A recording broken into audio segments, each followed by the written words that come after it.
دنیا کی سب سے ناپاک قوم اہل ادما پر دردناک عذاب کیسے آیا؟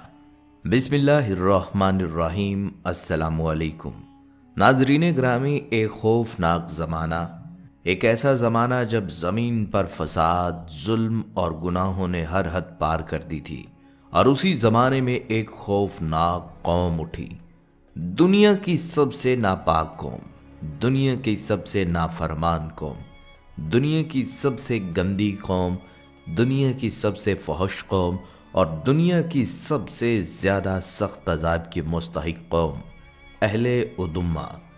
یہ قوم جو شرک، کفر اور اللہ کی نافرمانی میں سب سے آگے تھی، جو معاشرے کے امن کو تباہ کر رہی تھی، بلکہ اس قوم نے ہر حد پار کر کے بدکاری اور فساد کو عام کر دیا تھا۔ اس بستی میں مرد مردوں کے ساتھ بدفعلی کرتے تھے اور عورتیں عورتوں کی طرف مائل ہوتی تھیں۔ اس قوم میں ہم جنس پرستی اپنی عروج پر تھی۔ یہ سب بے حیائی اور فحاشی کھلے عام اللہ کے عذاب کو دعوت دے رہی تھی۔ اس بدبخت قوم کے گندے اعمال نے آسمان اور زمین کو لرزا دیا تھا۔ پھر ایک صبح فضا میں گھرا دھواں اٹھا، اندھیرا چھا گیا اور ہر طرف خوف و وحشت پھیل گئی۔ صبح کے وقت اللہ کے حکم سے جبرائیل علیہ السلام آئے اور اس بستی کو اپنے پروں پر اٹھا کر آسمان کی بلندیوں تک لے گئے، جہاں آسمان والوں نے بستی کے کتوں کے بھونکنے اور مرغوں کے بولنے کی آواز بھی سنی۔ پھر اس بستی کو زمین پر دے مارا گیا، اوپر سے پتھروں کی بارش ہوئی، ہر پتھر پر مرنے والے کا نام لکھا گیا، اور جو پتھر کسی کے اوپر گرا وہ اسی کے جسم کو تباہ کر گیا، یہاں تک کہ زمین مکمل طور پر دھنس گئی اور نیچے سے زہریلا پانی نکلا، ایسا پانی جو کسی بھی چیز کو اپنے اندر نہیں رکھ سکتا، بلکہ اب بھی یہ پانی رہتی دنیا تک عبرت کا نشان ہے۔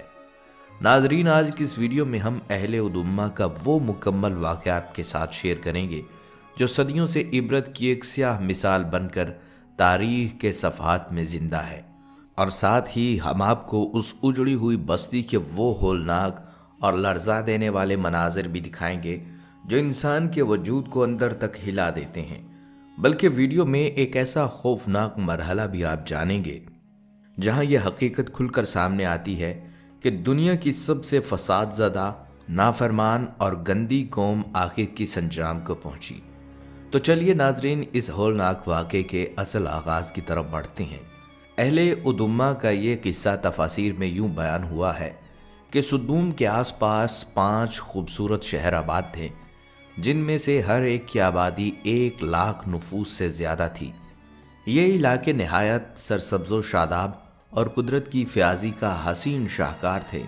باغات کی کثرت تھی، لہلہاتے کھیت یہاں کے باسیوں کی ضروریات سے کہیں زیادہ تھے، اور یہی وجہ تھی کہ قرب و جوار کی بستیوں کے باسی بھی اپنی معاشی غذائی ضروریات کے لیے ان بستیوں کا رخ کرتے تھے، مگر یہ بات ان بستیوں کے لوگوں کو بالکل بھی پسند نہ تھی۔ ان کے خیال میں ان کی بستیوں میں پیدا ہونے والے پھلوں، اناج اور سبزیوں پر صرف انہی کا حق تھا۔ ان کی شدید خواہش تھی کہ دوسری بستیوں کے لوگ ان کے علاقوں میں نہ آئیں، لیکن یہ انہیں منع کرنے سے بھی ڈرتے تھے۔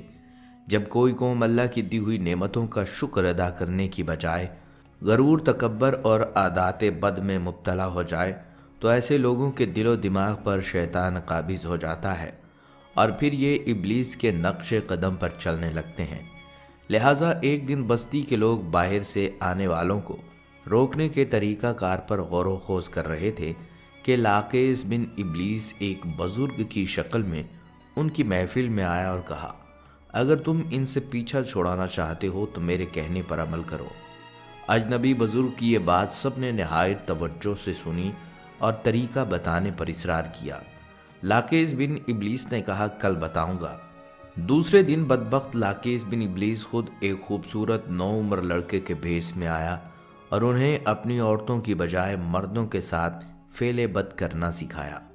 اس طرح لاقیس بن ابلیس کے کہنے پر اس بدکاری کے موجد یعنی ملعون لوگ تھے، انہوں نے شیطان کی ایما پر ایک ایسا گناہ ایجاد کیا جس کا اولاد آدم میں اس سے پہلے کسی کو خیال تک نہ تھا۔ لاقیس بن ابلیس نے ان لوگوں سے کہا، اگر تم لوگ مہمانوں کی آمد سے نجات چاہتے ہو تو اس کی تدبیر بس یہی ہے کہ تو زبردستی اس کے ساتھ بدفعلی کرو۔ لہٰذا سب سے پہلے لاقیس بن ابلیس خود ایک خوبصورت لڑکے کی شکل میں ظاہر ہوا تھا اور اپنے ساتھ ان لوگوں سے خوب بدفعلی کروائی۔ پھر رفتہ رفتہ اس برے کام کے یہ لوگ اس قدر عادی ہو گئے کہ عورتوں کو چھوڑ کر مردوں سے اپنی شہوت پوری کرنے لگے۔ یہی وہ وقت تھا جب اللہ تعالیٰ نے حضرت لوط علیہ السلام کو نبی بنا کر اس قوم کی اصلاح کے لیے بھیجا۔ حضرت لوط علیہ السلام نے ان کو توحید کی دعوت دی اور بے ہدہ حرکات سے منع فرمایا۔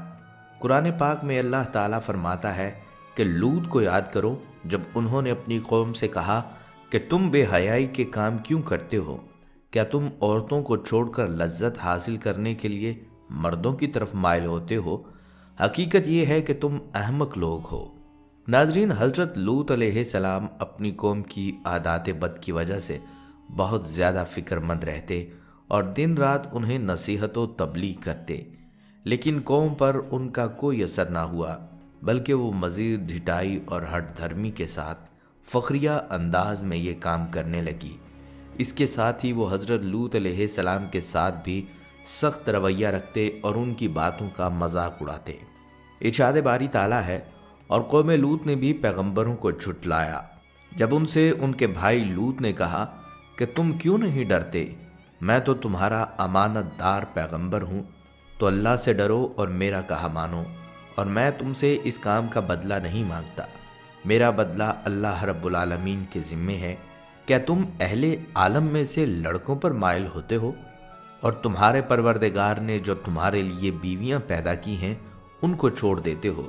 حقیقت یہ ہے کہ تم حد سے نکل جانے والے ہو۔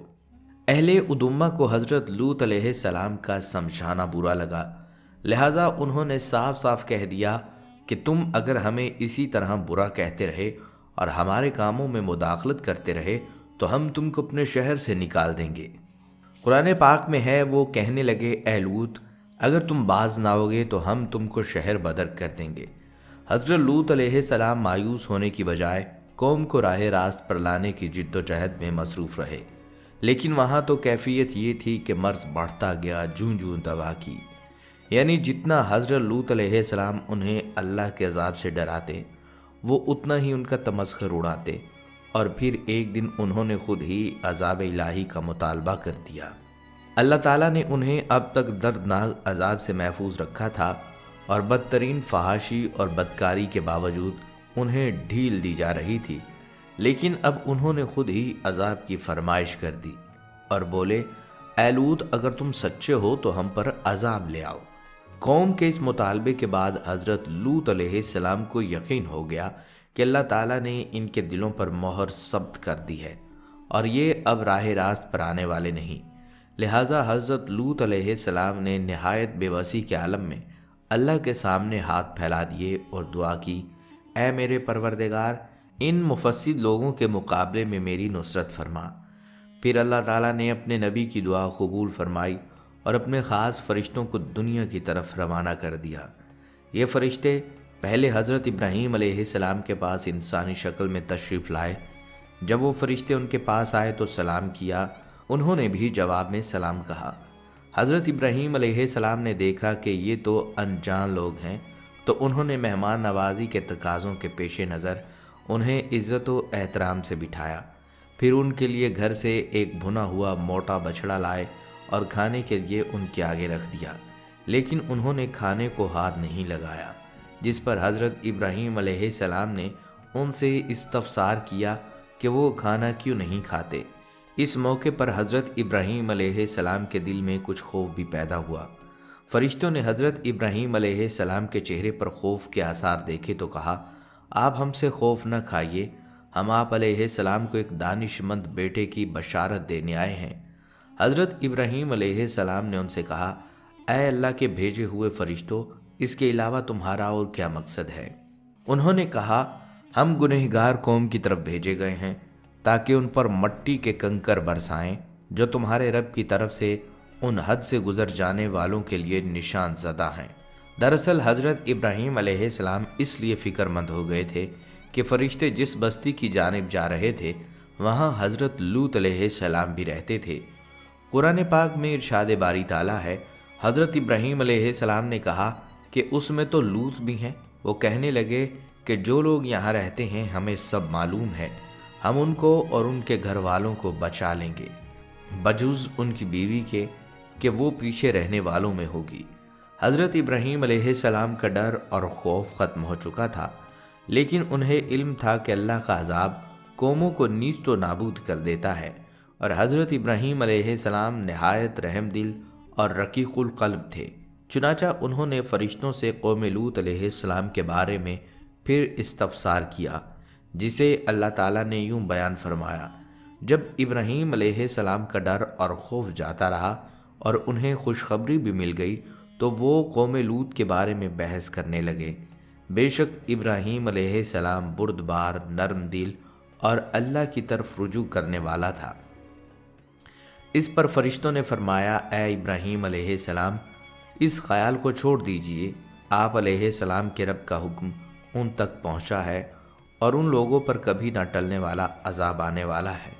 حضرت سعدی رحمۃ اللہ علیہ فرماتے ہیں، فرشتے حضرت ابراہیم علیہ السلام سے ملاقات کے بعد حضرت لوط علیہ السلام کی بستی پہنچے اور دوپہر کے وقت وہاں داخل ہوئے۔ جب وہ سدوم شہر پہنچے تو ان کی حضرت لوط علیہ السلام کی صاحبزادی سے ملاقات ہو گئی، جو وہاں پانی بھرنے پہنچی تھی۔ فرشتوں نے لڑکی سے پوچھا، ہم یہاں کہیں ٹھہر سکتے ہیں؟ لڑکی نے جواب دیا، آپ یہیں رکے رہیں، میں واپس آ کر بتاتی ہوں۔ در حقیقت لڑکی کو ڈر ہوا اگر یہ قوم کے ہاتھ لگ گئے تو ان کے ساتھ بدسلوکی ہو سکتی ہے۔ وہ اپنے والد حضرت لوط علیہ السلام کے پاس تشریف لائیں اور صورتحال سے آگاہ کیا کہ اے ابا جان، شہر کے باہر چند اجنبی نوعمر لڑکے ہیں، کہیں ایسا نہ ہو کہ قوم ان کو پکڑ لے۔ قوم نے لوط علیہ السلام کو مہمانوں کو اپنے ہاں ٹھہرانے سے منع کیا، لیکن اس کے باوجود وہ چھپ چھپا کر انہیں اپنے گھر لے آئے۔ فرمان باری تعالیٰ ہے، اور جب ہمارے فرشتے لوط علیہ السلام کے پاس آئے تو وہ ان کے آنے سے غمناک اور تنگ دل ہو کر کہنے لگے کہ آج کا دن بڑی مشکل کا دن ہے۔ مفسرین فرماتے ہیں کہ یہ فرشتے حضرت جبرائیل علیہ السلام، حضرت میکائیل علیہ السلام اور حضرت اسرافیل علیہ السلام تھے، جو نہایت حسین و جمیل نو عمر لڑکوں کی شکل میں تشریف لائے تھے۔ حضرت لوط علیہ السلام نے جب ان خوبصورت نو عمر لڑکوں کو دیکھا تو سخت گھبراہٹ اور پریشانی میں مبتلا ہو گئے۔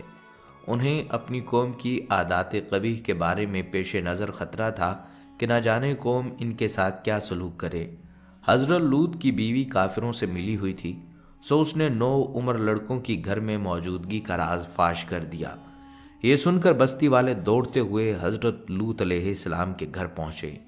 قرآن پاک میں ارشاد ہے، اور جب قوم دوڑتی ہوئی ان کے پاس پہنچی، یہ لوگ پہلے ہی سے برے کام کیا کرتے تھے، تو لوط نے کہا، اے قوم، یہ جو میری لڑکیاں ہیں یہ تمہارے لیے جائز اور پاک ہیں، اللہ سے ڈرو اور مجھے میرے مہمانوں کے بارے میں رسوا نہ کرو۔ کیا تم میں سے کوئی بھی شائستہ آدمی نہیں؟ حضرت لوط علیہ السلام کی بات سن کر وہ لوگ بولے، اے لوط، کیا ہم نے تم کو سارے جہاں کی حمایت اور طرفداری سے منع نہیں کیا تھا؟ اور تم بخوبی واقف ہو کہ ہمیں تمہاری بیٹیوں سے کوئی حاجت نہیں، اور ہماری اصل جو چاہت ہے تم مجھ سے بخوبی واقف ہو۔ قوم لوط کے اس بے شرمانہ جواب سے اندازہ لگایا جا سکتا ہے کہ وہ فعل بد میں کس طرح مبتلا ہو چکی تھی۔ مفسرین کہتے ہیں کہ جب لوط علیہ السلام کی قوم ان کے گھر کی طرف دوڑتی ہوئی آئی تو لوط علیہ السلام نے گھر کے دروازے بند کر لیے اور نوجوانوں کو ایک کمرے میں چھپا دیا۔ بدکار مسلح لوگوں نے آپ کے گھر کا گھیراؤ کیا اور ان لوگوں میں سے کچھ گھر کی دیوار پر بھی چڑھنے کی کوشش کر رہے تھے۔ حضرت لوط علیہ السلام اپنے مہمانوں کی عزت کے خیال سے بہت زیادہ گھبرائے ہوئے تھے، لہٰذا اس بے بسی کے عالم میں ان کے منہ سے نکلا، اے کاش مجھ میں تمہارے مقابلے کی طاقت ہوتی یا کسی مضبوط قلعے میں پناہ پکڑ سکتا۔ فرشتے یہ سب منظر دیکھ رہے تھے۔ جب انہوں نے حضرت لوط کی بے بسی اور پریشانی کا یہ عالم دیکھا تو حقیقت سے پردہ اٹھاتے ہوئے یوں گویا ہوئے، اے لوط، ہم تمہارے رب کے بھیجے ہوئے فرشتے ہیں، یہ لوگ ہرگز تم تک نہیں پہنچ سکیں گے۔ کچھ رات باقی رہے تو اپنے گھر والوں کو لے کر چل دو، اور تم میں سے کوئی شخص بھی پیچھے مڑ کر نہ دیکھے مگر تمہاری بیوی، کہ جو آفت ان پر پڑنے والی ہے وہی اس پر پڑے گی۔ اللہ کے عذاب کا وعدہ صبح کے وقت کا ہے، کیا صبح کچھ دور ہے؟ مفسرین کہتے ہیں کہ حضرت لوط علیہ السلام حقیقت حال جان کر مطمئن ہو گئے اور اپنے اہل خانہ کے ساتھ رات ہی کو نکل کھڑے ہوئے۔ بیوی بھی ان کے ساتھ تھی، لیکن کچھ دور جا کر وہ اپنی قوم کی طرف واپس پلٹ گئی اور قوم کے ساتھ جہنم رسید ہو گئی۔ قوم حضرت لوط علیہ السلام کے گھر کا دروازہ توڑنے پر بزک تھی، لہٰذا جبرائیل علیہ السلام نے گھر سے باہر نکل کر اپنے پر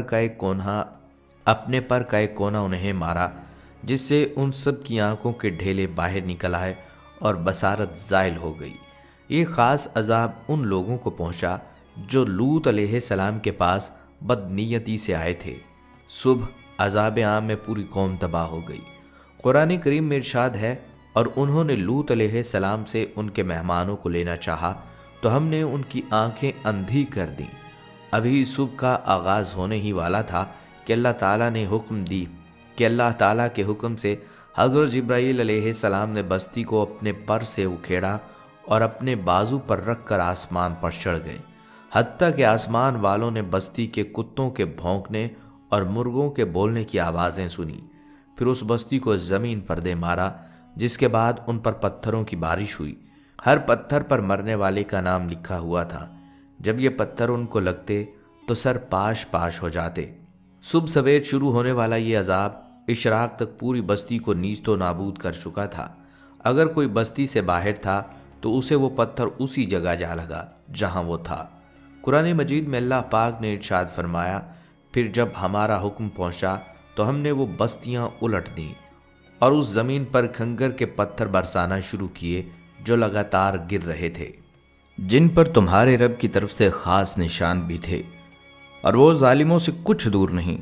قوم لوط کی ان خوبصورت بستیوں کو اللہ تعالیٰ نے ایک بدبودار اور انتہائی سیاہ جھیل میں تبدیل کر دیا، جس کے پانی سے رہتی دنیا تک کوئی فائدہ نہیں اٹھایا جا سکتا۔ سمندر کے اس خاص حصے میں کوئی جاندار مچھلی، میڈک وغیرہ زندہ نہیں رہ سکتا، اس لیے اسے بحیرہ مردار کہا جاتا ہے۔ اس کے مغرب میں اسرائیل اور مشرق میں اردن واقع ہے۔ بحیرہ میت اور بحیرہ مردار کا یہ علاقہ سطح سمندر سے 420 میٹر یعنی 1378 فٹ نیچے ہے۔ اس جھیل کی لمبائی 67 کلومیٹر یعنی 42 میل اور چوڑائی 18 کلومیٹر یعنی 11 میل ہے۔ اس کا پانی بے حد نمکین ہے اور اس کے ارد گرد کی زمین، جو کبھی دنیا کی سب سے زیادہ سرسبز و شاداب زمین تھی، بنجر اور صحرائی زمین میں تبدیل ہو چکی ہے، اور اب یہ دنیا کا ایک ایسا مقام ہے کہ جہاں زندگی پنپ نہیں سکتی۔ دنیا کی 5 حسین ترین بستیوں میں آباد قوم لوط کو اللہ تعالیٰ نے 2200 قبل مسیح نیست و نابود فرما کر رہتی دنیا تک کے لیے عبرت کا نشان اور عقل و شعور رکھنے والوں کے لیے نصیحت بنا دیا۔ کچھ سال پہلے بحیرہ مردار کے ساحل پر قوم لوط کی بستیوں کے بعض تباہ شدہ آثار ظاہر ہوئے، جبکہ اللہ تعالیٰ نے 1400 برس پہلے قرآن مجید میں فرما دیا تھا کہ ہم نے اس بستی کو ایک کھلی عبرت کی نشانی بنا دیا ان لوگوں کے لیے جو عقل رکھتے ہیں۔ پیارے ناظرین، اب ذرا نظر ڈالیں آج کی دنیا پر، خاص طور پر یورپ اور مغربی معاشروں میں، جہاں بعض اوقات جینیاتی کمزوریاں یا پیدائشی جنسی پیچیدگیاں ہم جنس رجحانات کا سبب بنتی ہیں، لیکن ہمارے معاشرے میں معاملہ بالکل مختلف ہے۔ یہاں اس کا سب سے بڑا سبب جنسی گھٹن ہے۔ اسلام نے جنسی خواہشات کو پاکیزہ دائرے میں پورا کرنے کے لیے شادی جیسے خوبصورت ادارے کو قائم کیا، لیکن افسوس کہ آج معاشرتی پیچیدگیاں، کیریئر کا دباؤ، مہنگائی اور غیر ضروری روایات نے شادی کو اتنا مشکل بنا دیا ہے کہ نوجوان نسل الجھنوں میں مبتلا ہو گئی ہے۔ معروف ماہر نفسیات سیگمنٹ فرائڈ کہتا ہے، اگر کسی انسان کی جنسی خواہش دبائی جائے تو وہ اپنا راستہ بدل لیتی ہے۔ یہی کچھ ہمارے ہاں ہو رہا ہے۔ بدقسمتی سے ہمارا معاشرہ غربت کا شکار بھی ہے۔ ایسے میں کچھ درندہ صفت لوگ بچوں کو پیسہ، موبائل، موٹر سائیکل یا معمولی تحفوں کا لالچ دے کر اپنی ہوس کا نشانہ بناتے ہیں۔ ٹین ایجز کی جذباتی کمزوری اور ناپختہ سوچ ان کے لیے آسان شکار بن جاتی ہے۔ المیہ یہ ہے کہ یہ عمل کسی خاص طبقے، پیشے یا تعلیم سے وابستہ نہیں رہا۔ بدکرداری کی یہ آگ ہر طرف پھیل چکی ہے، اسکول سے لے کر دفاتر تک، اور معاشرے کے ہر شعبے میں اس کا زہر گھلتا جا رہا ہے۔ اب وقت آ گیا ہے کہ ہم صرف افسوس نہ کریں بلکہ ذمہ داری قبول کریں، اور یہ ذمہ داری 3 طبقوں پر سب سے زیادہ عائد ہوتی ہے۔ پہلی ذمہ داری والدین کی ہے۔ اپنے بچوں کی صحیح اسلامی تربیت کریں، ان پر گہری نظر رکھیں اور جہاں ممکن ہو جلد از جلد ان کی شادی کا بندوبست کریں تاکہ وہ کسی گناہ میں نہ پڑیں۔ بچوں کے مزاج، ان کے دوستوں اور آن لائن سرگرمیوں پر توجہ دیں۔ دوسری ذمہ داری اساتذہ کی ہے۔ اساتذہ نہ صرف تعلیم دیتے ہیں بلکہ تربیت کا اہم ستون بھی ہیں۔ وہ بچوں کو اعتماد سے یہ بات سمجھا سکتے ہیں کہ ہم جنس پرستی جیسے گناہ کس طرح انسانی فطرت کو بگاڑتے ہیں۔ خصوصاً چھوٹے شہروں اور دیہاتوں میں جہاں لوگ ایک دوسرے کو پہچانتے ہیں، وہاں اساتذہ بچوں کو غلط لوگوں سے ہوشیار رہنے کی عملی تربیت دے سکتے ہیں۔ تیسری اور سب سے اہم ذمہ داری ہمارے علماء کرام کی ہے۔ ممبر و محراب سے ان موضوعات پر کھل کر بات کی جائے، معاشرے کو ایجوکیٹ کیا جائے کہ یہ صرف انفرادی گناہ نہیں بلکہ اجتماعی عذاب کو دعوت دینے والا عمل ہے۔ شادی جیسے پاکیزہ رشتے کے راستے میں حائل رسم و رواج کی مذمت کی جائے اور ان کے خاتمے کے لیے عملی اقدامات کی ترغیب دی جائے۔ اگر ہم سب اپنی ذمہ داری سچائی اور اخلاص سے نبھائیں تو انشاءاللہ ہمارا معاشرہ اس فتنے سے بھی محفوظ رہے گا اور نئی نسل کو پاکیزہ، متوازن اور محفوظ ماحول میسر آئے گا۔ خواتین و حضرات، یہ جاننا بھی ضروری ہے، اگر آج کوئی مسلمان مسلسل قوم لوط والا عمل کرے اور اپنے آپ کو مسلمان بھی کہے تو اس کا کیا حکم ہے؟ یاد رکھیں، اسلام کے مطابق یہ عمل گناہ کبیرہ ہے۔ ایسا شخص فاسق و فاجر یعنی کھلا نافرمان سمجھا جاتا ہے۔ ایسے شخص کو نرمی اور حکمت کے ساتھ عذاب الہی کا خوف دلایا جائے اور بتایا جائے کہ یہ وہی گناہ ہے جس کے باعث قوم لوط کی بستیاں الٹ دی گئیں، ان پر آسمان سے پتھروں کی بارش ہوئی اور وہ ہمیشہ کے لیے عبرت بنا دیے گئے۔ اگر اسلامی حکومت قائم ہو تو شریعت کی روشنی میں اس کی سخت سزا ہے۔ ایسا شخص مستحق ہے کہ پہاڑ کی چوٹی سے گرایا جائے، ایسا شخص مستحق ہے کہ پہاڑ کی چوٹی سے گرایا جائے تاکہ عبرت بنے، اور اگر دنیا میں سزا سے بچ بھی گیا تو قیامت کے دن ذلت و رسوائی اس کا مقدر ہوگی۔ یہ صرف روحانی نہیں، جسمانی تباہی بھی ہے۔ ایسے افراد اکثر سوزاک جیسی مہلک بیماریوں میں مبتلا ہو جاتے ہیں اور رفتہ رفتہ بیوی کے پاس جانے کے قابل بھی نہیں رہتے۔ سب سے بڑا نقصان یہ ہے کہ وہ اللہ کی ناراضگی مول لے لیتے ہیں، اور جس پر رب ناراض ہو جائے پھر اسے کون بچا سکتا ہے؟ یاد رکھیے، مرد کا عورت کی طرف اور عورت کا مرد کی طرف ملان قدرتی، فطری اور پاکیزہ جذبہ ہے، لیکن مرد کا مرد کی طرف شہوانی ملان یا عورت کا عورت سے ہم جنس تعلق یہ ایک غیر فطری اور شیطانی خواہش ہے جس نے انسانی فطرت کو بگاڑ کر رکھ دیا۔ یہ سب تب ہوتا ہے جب دل سے ایمان کمزور ہو جائے اور مسلمان کافروں کی تہذیب کی اندھی تقلید کرنے لگیں۔ یہی وہ ناپاک روش ہے جو ہم جنس پرستی کو محبت کا نام دے کر پھیلائی جا رہی ہے، یہاں تک کہ لڑکی لڑکی کی عاشق بن جاتی ہے اور معاملہ طبق زنی جیسے شرمناک عمل تک جا پہنچتا ہے۔ تو پیارے دوستو، آئیے آج ہم سب اپنے گھروں، اپنے بچوں، اپنے دوستوں کو اس فتنے سے بچائیں۔ اس ویڈیو کو زیادہ سے زیادہ شیئر کریں تاکہ ہر سننے والا یہ حقیقت جان سکے اور اللہ تعالیٰ کی ناراضی سے بچ سکے۔ اللہ ہمیں اور ہماری نسلوں کو اس فتنہ سے محفوظ رکھے اور ہمیں سچی توبہ کی توفیق عطا فرمائے۔ آمین یا رب العالمین۔ امید ہے کہ آپ کو ہماری آج کی ویڈیو پسند آئی ہوگی۔ اگر واقعی کچھ نیا جاننے کو ملا ہو تو ویڈیو کو لائک ضرور کیجیے گا اور کمنٹ میں اپنی قیمتی رائے کا اظہار کرنا نہ بھولیے گا۔ اگر آپ ہمارے چینل پر نئے ہیں تو سبسکرائب بھی کر لیجئے تاکہ ایسی تحقیقاتی اور حقیقت پر مبنی ویڈیوز آپ تک وقت پر پہنچتی رہیں۔ مجھے دیجیے اجازت، ملتے ہیں ایک اور نئی حیران کن اور سچائی سے بھرپور سبق آموز ویڈیو میں۔ تب تک کے لیے اللہ نگہبان۔